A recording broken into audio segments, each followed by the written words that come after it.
in this workshop is not that men don't have honor or men don't have integrity. It is built in. It is a part of who we are as men, and the world that we live in is pulling for us to live otherwise. If you look at the world and you look at your social circumstances, your families, your jobs, for the most part, people may be giving honor and integrity some kind of a lip service. They may be talking about it like it's a good thing. However, are they truly living it? Because you cannot just talk about honor. In fact, people that have honor usually don't talk about it. They just live their life. And they live it in the most honorable way that they possibly can. And they're inspired by honorable acts. They do honorable acts with no expectation of any reward or recognition. So honor and integrity is not something that you do in order to get something. It's not like, oh, if you have honor and integrity, you get to go to the front of the line, or you get to make more money, or you get to have all the great stuff in life. That may be true, but if that is why you're doing it, that's not going to work. You'll never have the satisfaction of simply living an honorable life because you said so, because honor is who you are. So in this workshop, one of the things that we distinguished was that because we speak of integrity as honoring your word, we're using the word honor to help describe what integrity is. And it makes people get the two distinctions collapsed together into one idea.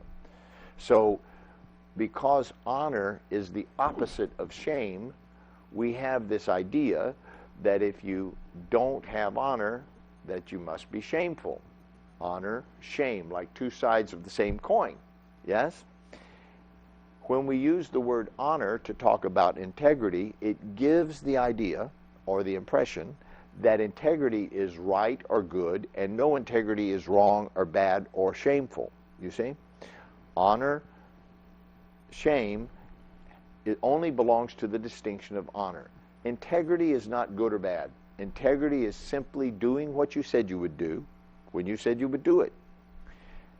Integrity may also mean, in addition, like a little higher level of integrity, would be to do what you know needs to be done, even if nobody tells you to, even if you don't have an agreement to, even if nobody will ever know that you did the right thing.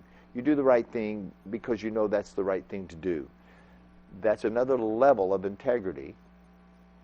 And I say that that level of integrity is even then just a stepping stone to something else. There's another level of integrity that I consider even more what I'm aiming for in my own life. And maybe you never get there. Maybe if you get there, it's only for a moment at a time, and then it goes away, and then you have to just keep aiming at it. Kind of like shooting arrows at a target. You know, you don't get a bullseye every time. You know, sometimes you don't even have any arrows. So sometimes you just keep aiming at it, intending for it. And this level of integrity, most people miss the point altogether. And that is to simply honor who you truly are. Maybe integrity is simply being true to yourself, to your highest self. Not your selfish little egotistical self with a small s, but your true self with a capital S. Yourself, the wholeness of who you are, like being true to that. Like actually living your life in line with and congruent with, in other words, that your actions and your words and your deeds are consistent with the highest and best you that you can imagine. What if integrity is simply that? Would that highest and best you leave litter on the street? Would that highest and best you lie to somebody or tell the truth? Would that highest and best you cheat or be true and loyal?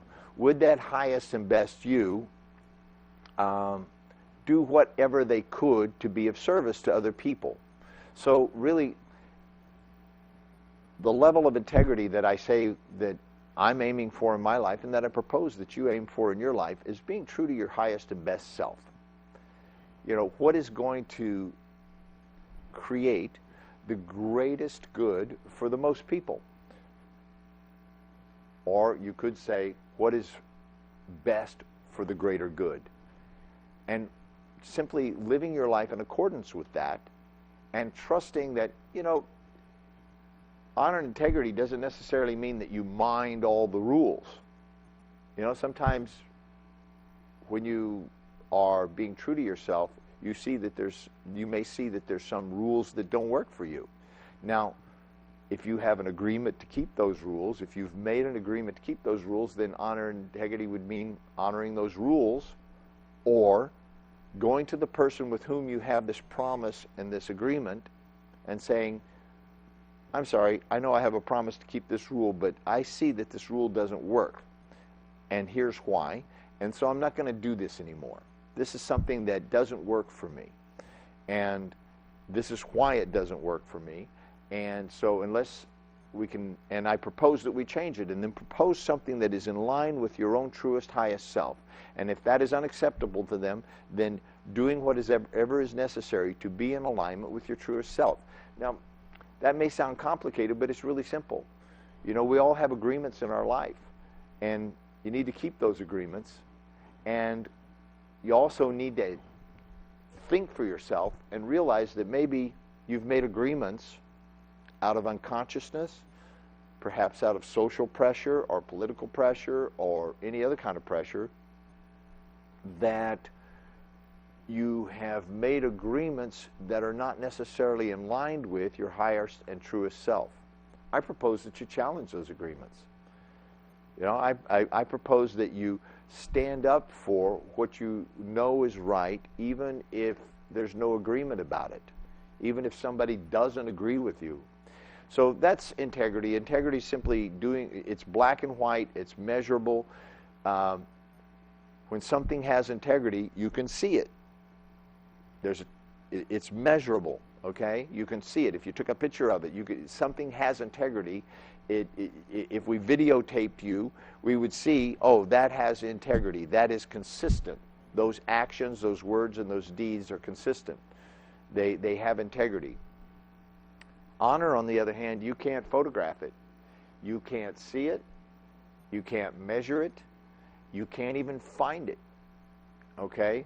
It's like the wind. You can't see the wind, but you can see its effects. It's like electricity. You can see the effects of electricity, but you can't actually see electricity. You can just measure its effects. Honor's like that. Honor is an internal state. It's a potential that one either fulfills or not. It is something that you come from. You can never get to. Can you get to a state of honor? Well, I suppose you could get to a state of honor momentarily, but then the next moment, are you still in honor? In other words, can you live your life honorably from one moment to the next? And if you did, who would be around to measure that? Nobody cares. So honor is an internal state, whereas integrity is something that's outside oneself. You either did it or you didn't. You were either there when you said you would, on time, when you said you would be there, or you weren't. And, you know, it's black and white. You know, if you agreed to be someplace at 3 o'clock and you were there at 3:01, you simply were not there at 3 o'clock. That's all.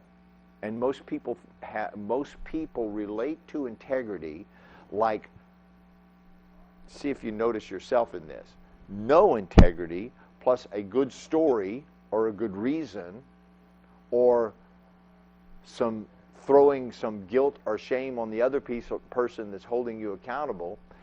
We relate to integrity like no integrity plus a good story equals integrity. Late plus a good reason equals being on time. Tell that to an airplane that's taking off on time. When an airplane takes off on time, you're either on it or you're off of it, yes?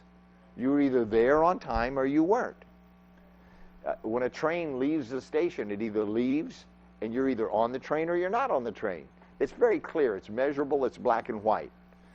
So in honor, integrity, and mastery, we realize that these are distinctions that we all have, that we live with, but we distinguish them so that we can actually identify what we're doing at the same time. Let's go ahead and take some calls.